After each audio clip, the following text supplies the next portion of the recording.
Aye. Ms. Garcia? Aye. Ms. Garcia votes aye. Mr. Neguse? Aye. Mr. Neguse votes aye. Ms. McBath? Aye. Ms. McBath votes aye. Mr. Stanton? Aye. Mr. Stanton votes aye. Ms. Dean? Aye. Ms. Dean votes aye. Ms. McCarcel-Powell? Aye. Ms. McCarcel-Powell votes aye. Ms. Escobar? Aye. Ms. Escobar votes aye. Mr. Collins? No. Mr. Collins votes no. Mr. Sensenbrenner? No. Mr. Sensenbrenner votes no. Mr. Shabbat? No. Mr. Shabbat votes no. Mr. Gomert? My vote is no. Mr. Gomert votes no. Mr. Jordan? No. Mr. Jordan votes no. Mr. Buck? No. Mr. Buck votes no. Mr. Radcliffe? Mr. Radcliffe votes no. Ms. Roby? Ms. Roby votes no. Mr. Gates? No. Mr. Gates votes no. Mr. Johnson of Louisiana? No. Mr. Johnson of Louisiana votes no. Mr. Biggs? No. Mr. Biggs votes no. Mr. McClintock? No. Mr. McClintock votes no. Ms. Lesko? No. Ms. Lesko votes no. Mr. Reschenthaler? No. Mr. Reschenthaler votes no. Mr. Klein? No. Mr. Klein votes no. Mr. Armstrong? No. Mr. Armstrong votes no. Mr. Stubbe? No. Mr. Stubbe votes no. Has every member voted who wishes to vote? Mr. Chairman, may I ask Clerk how will- I'm recorded? How is the gentleman recorded? Mr. Gomert, you are recorded as no. Yeah, I want to make sure. The clerk will report. Mr. Chairman, there are 23 ayes and 17 noes. The article is agreed to. The question now is on Article 2 of the resolution, impeaching President Donald J. Trump for obstructing Congress. The clerk will call the roll. Mr. Nadler? Aye. Mr. Nadler votes aye. Ms. Lofgren? Aye. Ms. Lofgren votes aye. Ms. Jackson Lee? Aye. Ms. Jackson Lee votes aye. Mr. Cohen? Aye. Mr. Cohen votes aye. Mr. Johnson of Georgia? Aye. Mr. Johnson of Georgia votes aye. Mr. Deutsch? Aye. Mr. Deutsch votes aye. Ms. Bass? Aye. Ms. Bass votes aye. Mr. Richmond? Yes. Mr. Richmond votes yes. Mr. Jeffries? Aye. Mr. Jeffries votes aye. Mr. Cicilline? Aye. Mr. Cicilline votes aye. Mr. Swalwell? Aye. Mr. Swalwell votes aye. Mr. Liu? Mr. Raskin? Aye. Mr. Raskin votes aye. Ms. Jayapal? Aye. Ms. Jayapal votes aye. Ms. Demings? Aye. Ms. Demings votes aye. Mr. Correa? Yes. Mr. Correa votes yes. Ms. Scanlon? Aye. Ms. Scanlon votes aye. Ms. Garcia? Aye. Ms. Garcia votes aye. Mr. Neguse? Aye. Mr. Neguse votes aye. Ms. McBath? Aye. Ms. McBath votes aye. Mr. Stanton? Aye. Mr. Stanton votes aye. Ms. Dean? Aye. Ms. Dean votes aye. Ms. McCarcel-Powell? Aye. Ms. McCarcel-Powell votes aye. Ms. Escobar? Aye. Ms. Escobar votes aye. Mr. Collins? No. Mr. Collins votes no. Mr. Sensenbrenner? No. Mr. Sensenbrenner votes no. Mr. Shabbat? Mr. Shabbat votes no. Mr. Gomert? No. Mr. Gomert votes no. Mr. Jordan? No. Mr. Jordan votes no. Mr. Buck? Mr. Buck votes no. Mr. Radcliffe? Mr. Radcliffe votes no. Ms. Roby? No. Ms. Roby votes no. Mr. Gates? No. Mr. Gates votes no. Mr. Johnson of Louisiana? No. Mr. Johnson of Louisiana votes no. Mr. Biggs? No. Mr. Biggs votes no. Mr. McClintock? No. Mr. McClintock votes no. Ms. Lesko? No. Ms. Lesko votes no.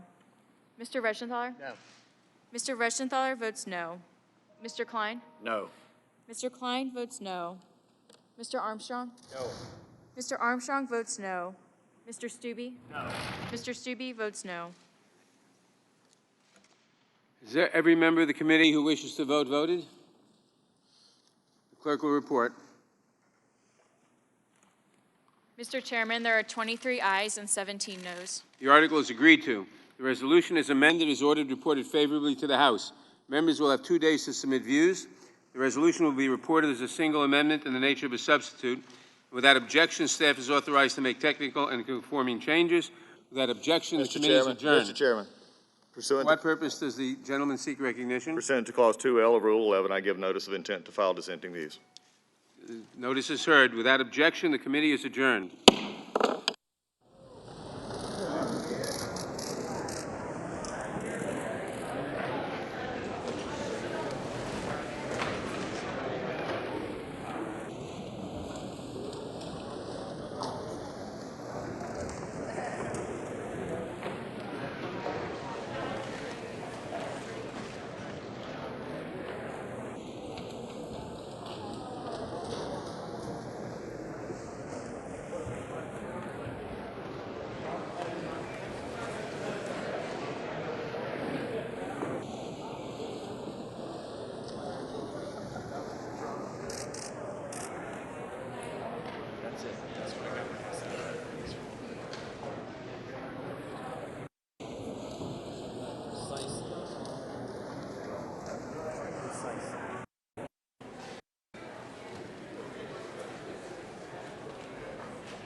Anybody else coming?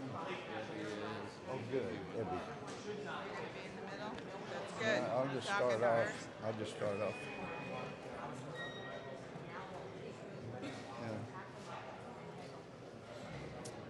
Well, this is really a sad day. Big show. Everybody got dressed up, really no place to go. We voted on a provision, an allegation of abuse of power. There was an abuse of power at the Department of Justice. There was an abuse of power at the FBI. There was an abuse of power at the FISA court. There was abuse of power in our intel community. There was abuse of power. Even DOD was paying money to help set up the president. So there were all kinds of abuses of power, perhaps none more so than in the House of Representatives by the majority. This is an outrage. It sets the bar for any president of any party for the future to go through 3 years of hell like this president has. It's really unfortunate. This is a sad day for the country. It's going nowhere in the Senate, but I really hope and pray the Senate will not just pick it up and dismiss it. America needs to hear from the witnesses.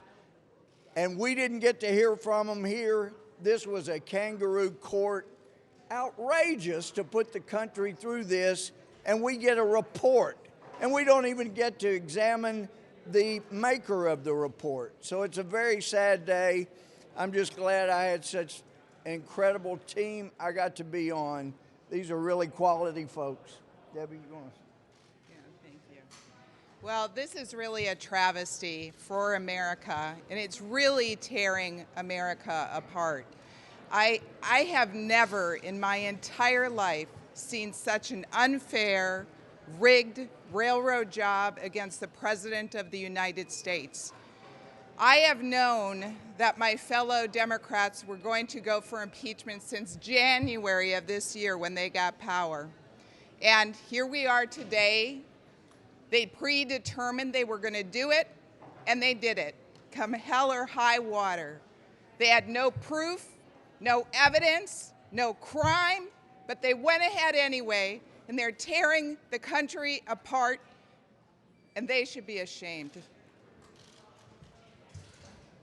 The founding fathers, the founders of this country, warned against single-party impeachments, and they had a very specific reason for warning us against that. They said that it would be bitterly divisive, perhaps irreparably divisive for the country, and that's what's happened now. This is the first time in the history of this nation, in 243 years, that a president has been treated in this manner, when one party has followed and pursued a predetermined political outcome to get to that end. You have to remember that before the famous July 25th phone call between President Trump and President Zelensky that supposedly sparked all of this whole charade, 95 House Democrats had already voted to proceed with impeaching Donald Trump before any of these facts came forward. That's just not right. They determined this. They said it from the day he took his oath of office that they would remove him, and they pursued that end. So this is what we're left with. 14 hours yesterday and a few moments this morning, this anticlimactic end to this whole charade was fitting and appropriate. There wasn't much there, and that's what happened here. I think the American people are going to militate against this. I think the polling shows that they've been very frustrated. They see what's happened here. They see the lack of evidence. They see this paper-thin impeachment proceeding, what ultimately developed of it, that there's nothing behind it. I think we showed that very clearly, and I think there's going to be a huge political price paid by the Democrats at the polls next year. And what we're ultimately concerned about, beyond the price that's paid in this short-term period, is what this is going to do to our republic going forward. The founders were right. They have divided the country even further, and I think that it's going to be very difficult for us in this institution to put this genie back in the bottle, and that's ultimately what we're all so concerned about. In the media, you should hold the Democrats to the standard that they set for themselves, not the standard they set back in 1998 when Jerry Nadler said that impeachment would have to be supported by substantially a bipartisan group to be legitimate. Look at the standard they set for themselves just a few months ago. Democrats said that the evidence would have to be overwhelming, and yet in hearing after hearing, the evidence they presented was either hearsay, speculation and conjecture, or the result of a policy disagreement about how to treat the Ukraine. Democrats promised that after public hearings, there would be some newfound animated public support for impeachment. The reality is they failed to meet their burden. And so now, with no bipartisanship, matter of fact, the only bipartisan vote will be a bipartisan vote against impeachment. With no direct evidence, with no enhanced public support for impeachment, Democrats will continue to visit the opportunity costs for this division on our country. As Republicans, we would like to work on infrastructure, on asylum reform, on policy changes that will actually impact the quality of life for our constituents. But for Democrats, impeachment is their drug, it is their obsession, it is their total focus, and it is deeply disappointing that they failed to meet the standard that they set for themselves. Questions? Yeah, Congressman, do you guys worry about the precedent that this sets on obstruction of Congress? The fact that this administration did not comply, did not cooperate at any point with this investigation, which has not happened before. No, the administration has cooperated with fair and reasonable oversight. But when Democrats made clear that this was not about oversight, it was about impeachment, it was about an illegitimate process, then I think that reasonably informed the administration's position on whether or not to validate this absurd process. Wait a minute. Both the Nixon and Clinton administrations cooperated or provided some information in their impeachment investigation. Yes. Have the charges changing constantly. Let me address this as we did yesterday. You have to understand that the Trump administration has cooperated. Okay, just this year, they understand Congress's oversight and investigation responsibility, and they've acknowledged it. 25 members of the administration have testified before oversight. 20 have testified before the Judiciary Committee. When the impeachment proceeding began, over 100,000 pages were submitted by the White House to Congress pursuant to our request. And, of course, he immediately released the transcript, the famous transcript of the phone call. The president has not been obstructing this at all. What he's worried about is the process, is this unprecedented charade that's gone on. Adam Schiff controlling this in the basement, having secret hearings, cherry-picking witnesses, denying Republican questions, not allowing Republican witnesses to come forward. There's been no chance for the President's counsel to participate in the early stages of this. This whole thing was rigged. I'm an attorney. Many of us are. If we were advising our client, and our client in this case happened to be Donald Trump, we would tell him not to participate in that because it's an ambush. We got ambushed last night on the scheduling. At every stage of this, the Democrats have tried to railroad the president, and that's why he's had some concern. The fact that they brought an impeachment claim of obstruction is absurd. The Obama administration, the one just prior to this one, went to court. They didn't turn in pleadings and all the documents and witnesses that were requested in the Fast and Furious investigation. They went to the third branch of government. That's the way our system is set up. When there is a natural impasse that develops between the legislative and executive branches, we have the third branch of government, the judiciary. They could have easily gone a few blocks away to a federal court, gotten an order to compel the production of anything else they needed, but they didn't have time to do that. You know why? We all know why. Because they guaranteed to their radical left base that they would impeach Donald Trump by Christmas. That's why we're here. That's why we've done all this, and that's why they didn't go through the normal process, the custom and practice of every previous administration in the modern era. I mean, at the end of the day, the Democrats control the House of Representatives. They can determine what the process is. You guys might not like it. There are politics in this. There were politics in 1999 with President Clinton. We hear what you're saying, but that said, don't they have the right to handle this in the fashion that They don't see have fit? the right to abuse the process, and this was a total abusive process. It was a witch hunt.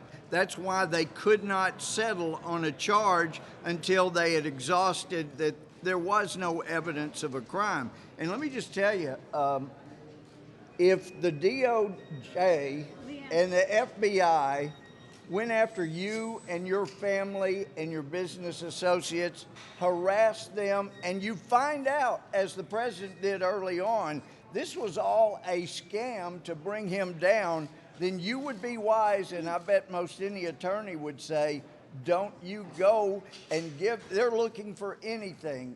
Don't help them crucify you. It would not be smart. The president did the right thing. The obstruction of justice was right here. Well, of course, also DOJ, FBI, but hopefully there'll be people pay for that.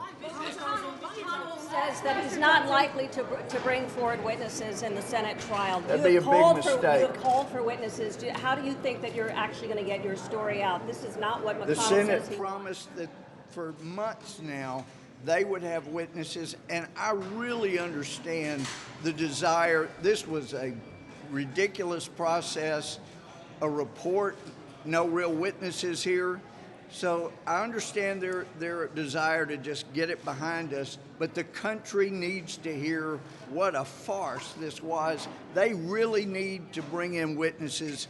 They're the chance to clean this mess up, and I sure hope they will. Congressman, this is a president who just yesterday called a teenager on the autism spectrum a person with an anger management problem. Does that make it harder to defend him this vigorously? The president communicates in a unique way. He doesn't communicate the way I do and the way many of us would. But wait a minute, let me answer. 63 million Americans voted to make him the president of the United States. He has an unorthodox style, but what we're talking about in here is removing a president because the Democrats don't like that style. They don't like him. They don't like his Twitter account. They don't like many of his staff members. They don't like what he does in the office, but the way our system is designed, the way our Constitution is written is the party in charge, even if you have the majority in Congress, you don't get to remove a president because you don't like him. They did not produce a scintilla of evidence to support a charge of impeachment, and that is the question at the end of the day. That's why we're so frustrated. We may not have a trial in the Senate. The president may not get a chance to put on his witnesses and put on his defense, but we're going to do it to our constituents and the American people every opportunity we have. And I don't know. I think that's about it. Why is it ever okay for an American president to ask a foreign power to investigate a political rival? Why do you think that's okay? He didn't do that. He did ask Zelensky. He did not do that. Yes. He asked President Zelensky to investigate Joe Biden and his son Hunter Biden. Why is it okay? That was because I think logically, more likely than the Democrat story, is because he wanted to vet out the corruption. He had seen the video of Joe Biden bragging about how he was going to withhold $1 billion from Ukraine if they didn't fire the prosecutor, the same prosecutor that had been investigating Burisma, the corrupt company where his son was getting paid to be on the board. That's corruption. That had corruption, plain and simple, according to an Obama administration person on a similar case who said that is corruption, plain and simple. And I think it's the responsibility of the President of the United States, before he hands over taxpayer dollars to investigate corruption, and I believe part of that corruption was with the Bidens. He never mentioned corruption at all on that phone Do call. you want witnesses at the second trial? Do you agree with that? I would.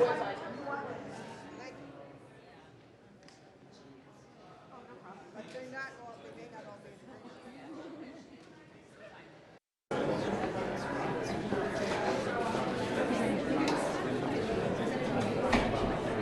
I haven't Snapper. We're just waiting for him. Hey guys, if you're gonna do video, do me a favor. Everybody needs to go back and sort of behind that stage. That's what we'll try for.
Did he ask me?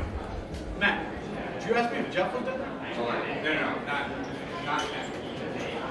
Oh. Do you see these folks? Yeah, one, but he's just walking. Cool, all right.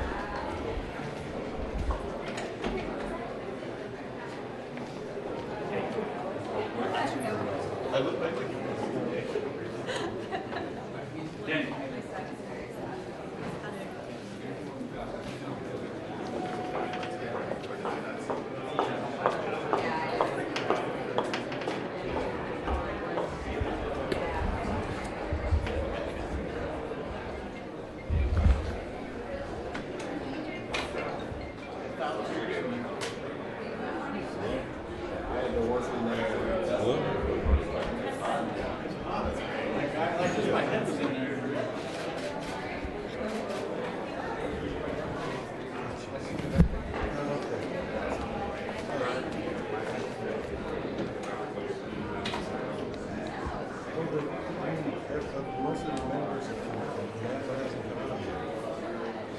But they're not talking. They're not talking.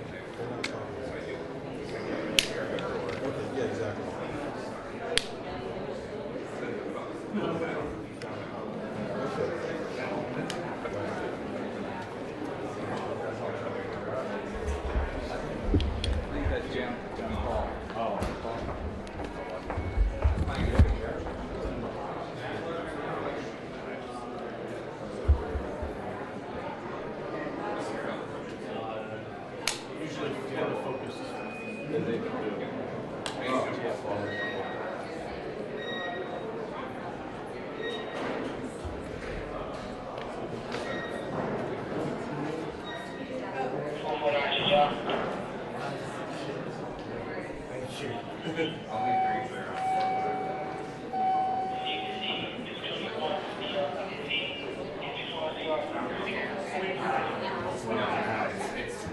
All right, thanks.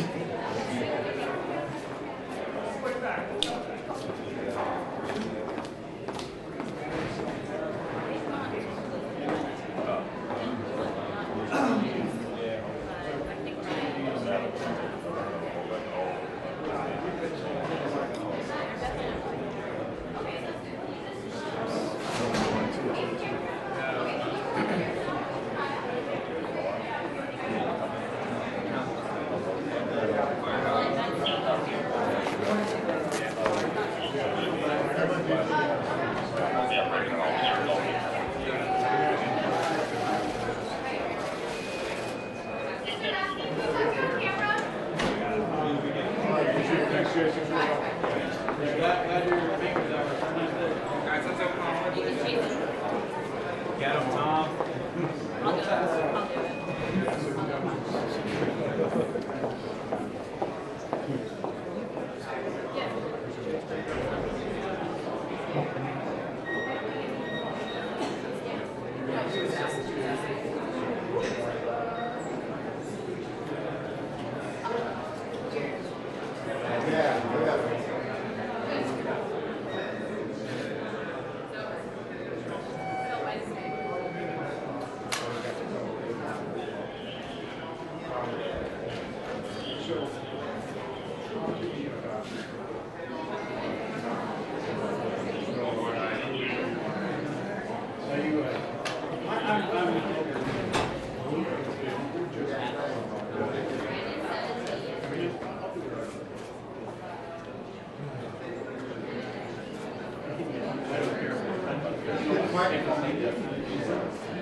Hey, Brian?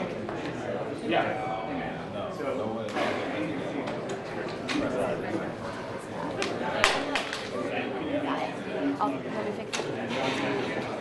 Wait, just me?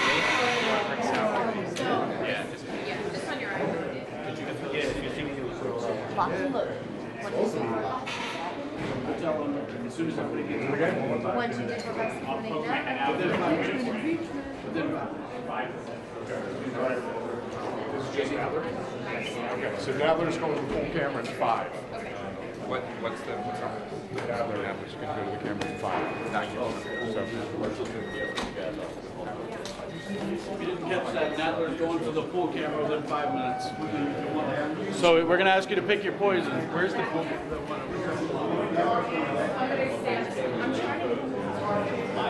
I'm rolling.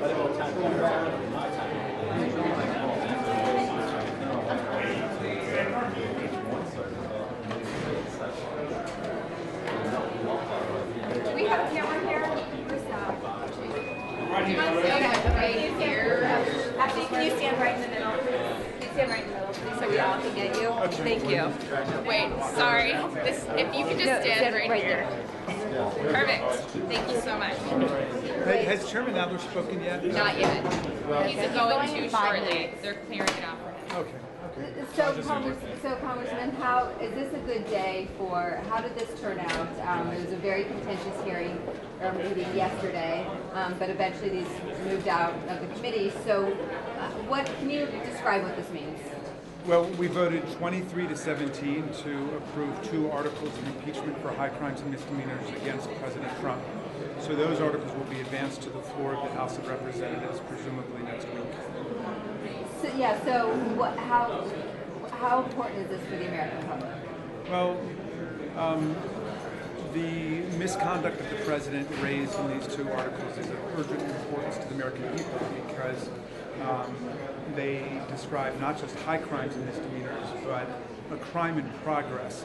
This president has worked to drag a foreign government into our election.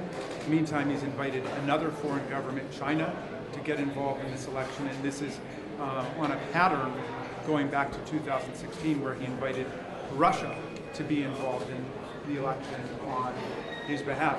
There's nothing more precious in our country than our voting rights and democratic self-government. And democratic self-government is put at risk by a president who insists on dragging foreign powers into our elections. And so the first article of impeachment is about abuse of power.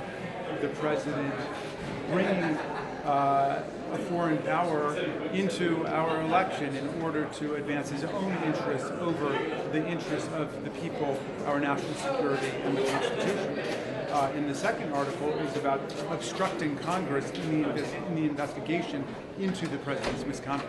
Are you worried that this is doing more damage to Joe Biden, who's the leading president? Is this for the contender? It is. That is no consideration of ours at all. We are not engaged in political considerations. We are engaged in constitutional considerations. We are defending the Constitution, and we are defending the integrity of the 2020 presidential election.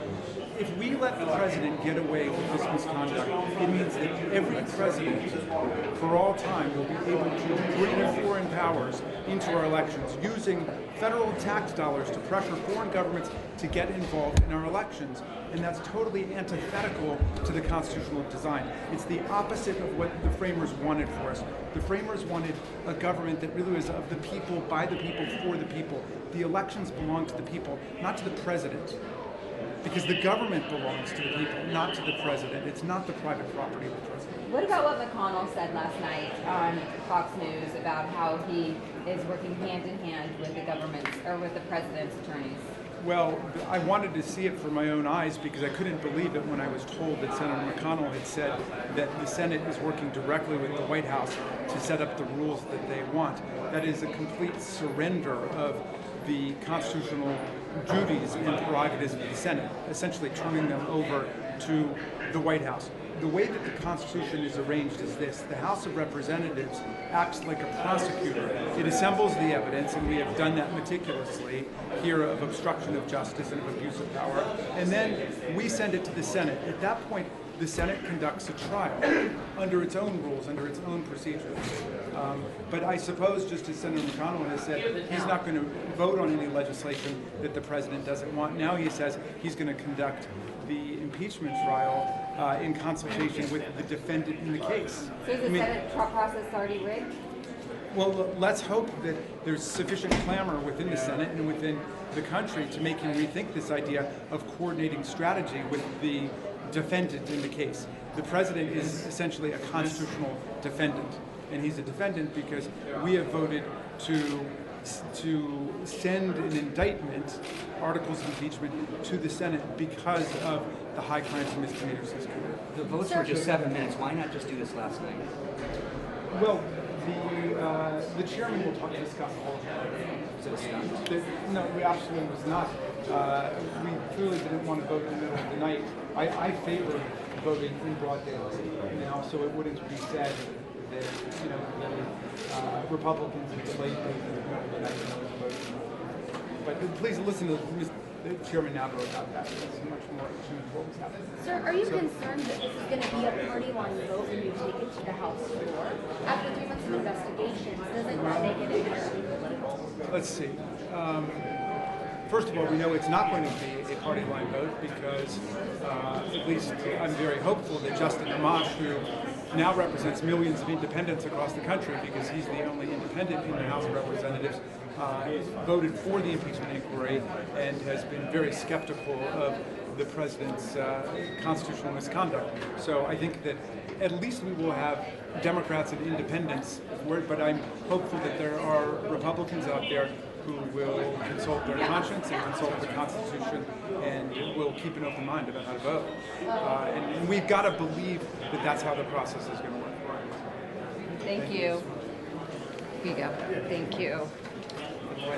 So this was a party line vote. What's going to happen? Heads up! Heads up! Guys, step back, stay back.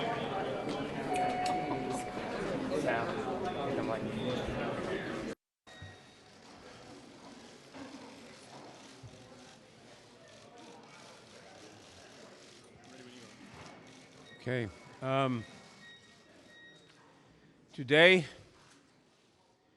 Today is a solemn and sad day. For the third time in a little over a century and a half, the House Judiciary Committee has voted articles of impeachment against the President for abuse of power and obstruction of Congress. The House will act expeditiously. Thank you.